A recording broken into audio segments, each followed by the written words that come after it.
guys, welcome back to Charlie and Me, our camping vlog. As you see, we're in Charlie and Me headquarters. A couple of months ago, Foxtheon power banks reached out to me about testing one of their portable power banks. Now, Chris has a portable power bank. He uses it at home and he also uses it while he's out camping. I have no need for one because in the HYMER we have solar, we have two 120 ampere leisure batteries, and 9 times out of 10 I'm plugged in, so I've no need for one of these portable power units. When I built the VW, my T3 Dream, I didn't put solar on it, and literally I haven't even put on a split charger, so the leisure battery doesn't charge while I'm driving. It literally only charges when I'm plugged in. So then I said to myself, maybe this will be a handy thing to have, one of these power generators. Now it's a power box. What they do is, Foxtheon do big ones that'll run a feckin' industrial estate, and they do small ones. So I know our fantastic family have a 1200 watt and they've reviewed it on their Instagram page and they love it. And it's run their crock pot and it's run their oven in the camper van, and it's brilliant for the hairdryer, and it's 1200 watts. So I said to them, send me out one of your smallest. And they did. They sent me out the 300. This is the 300 watt, the iGo300. So I'm going to unbox it now. I'm going to plug it in and I'm going to power it up. And it's coming at the right time because the electrical supply board are changing all our meters in the housing estate at the moment. And I've got 30 mugs to print. So I can still work away. They'll be about an hour. So I can still work away here in the office, plugged into this, which will run the computer, the printer, and I can get my mugs done. So let's unbox this together and take a look at it. So this is it. According to the side of the box, it'll do everything from photography. You can use it for emergency backup, which is what I'm going to use it for today. You can use it for outdoor camping, on road trips. It's a mobile office. As I said, Chris has one similar to this, and he runs his office from it at home. Okay, manual, which of course we will read. Plenty of padding. Okay, so she comes with PowerPoint, more padding. Oh my gosh, this thing is tiny. This thing is tiny. Oh, there's a bit of weight in it, not a lot of weight, but look at the size of this thing. Now I know the ESB guys are going to be here within the hour to my house. So I'm going to plug this in. It has a 2-pin plug, but I do have adapters. It comes with a 2-pin plug. This one also comes with the European plugs, but I have adapters that we carry in the camper van for when we're in France in case we ever need them. So we'll be able to actually have 2 of them. So let's take a quick look at this here. Front face on, shall we? So let's take a look at the front of this power unit. Right, so you've got your battery readout, 100%, 99 hours, and we're not dragging anything out of it. It's also got a light, which is there. I think that goes SOS as well. I'll let you know. That's for powering up the unit. That's a 12 volt output, and then you've got your are they called USCBs, and 2 USB outputs. 2 European, but as I say, I have the adapters for these, so you've got 2 of them. You can buy these adapters anywhere, and you've also got a 12 volt cigarette output. So that's on standby.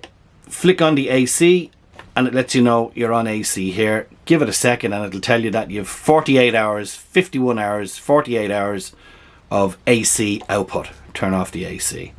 Now to turn on all the USB points, including the cigarette lighter, and it's telling me I've got 99 hours. Now I'm not drawing anything yet. I'll plug something in and I'll draw it for you now just to show you what this output is here. Okay, so turn off the DC and you're just back to standby. This will turn off after about 15 seconds of not being used. Okay, I've plugged my office into the power bank. I've turned on AC. My computer has just turned on. And my printer, the mug printer, is just turning on.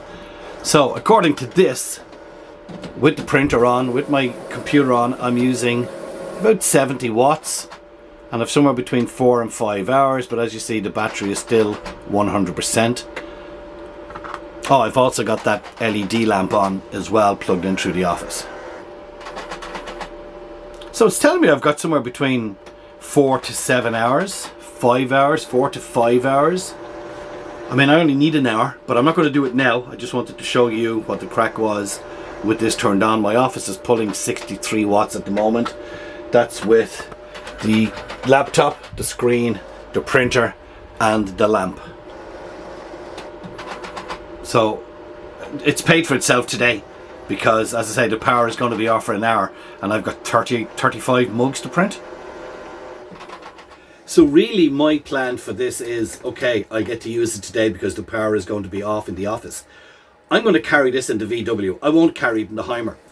When I'm out in the VW and when we're doing Charlie and me videos, we've got the drone control unit with 2 batteries for each of them. We've got 4 cameras, be they phones or actual cameras like this, which have a battery each. So that's 4 phones to be charged, 1 camera. We've got another handheld camera, and we've got a GoPro. So we've got like 7 cameras of some shape or form to be charged. The drone with 2 batteries, the control unit with 1 battery. And why use up the battery on the VW, especially if I'm not plugged in? If we decide to go wild camping somewhere, that will just be running, the leisure battery will just be running the van. Now the fridge is the heaviest thing I have on the van, and I will only be using it when I'm plugged in.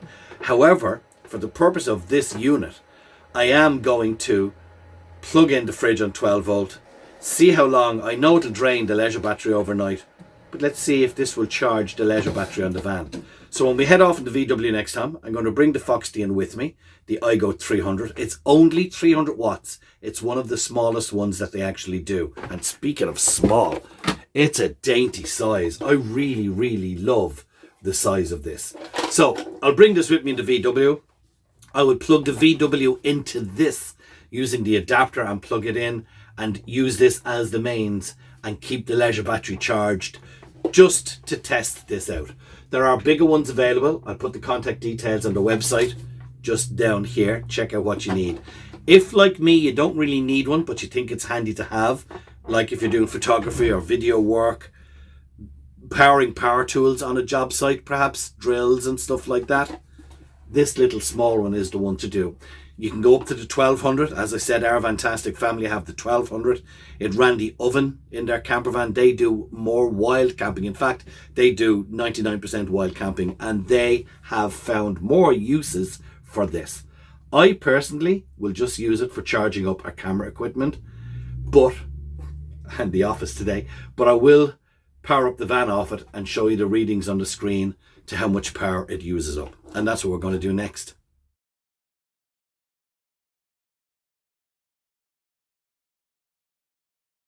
So we are on a campsite. I have my van here and I have unplugged it from the mains. I've brought an adapter so I can plug into the household item, being the iGo300.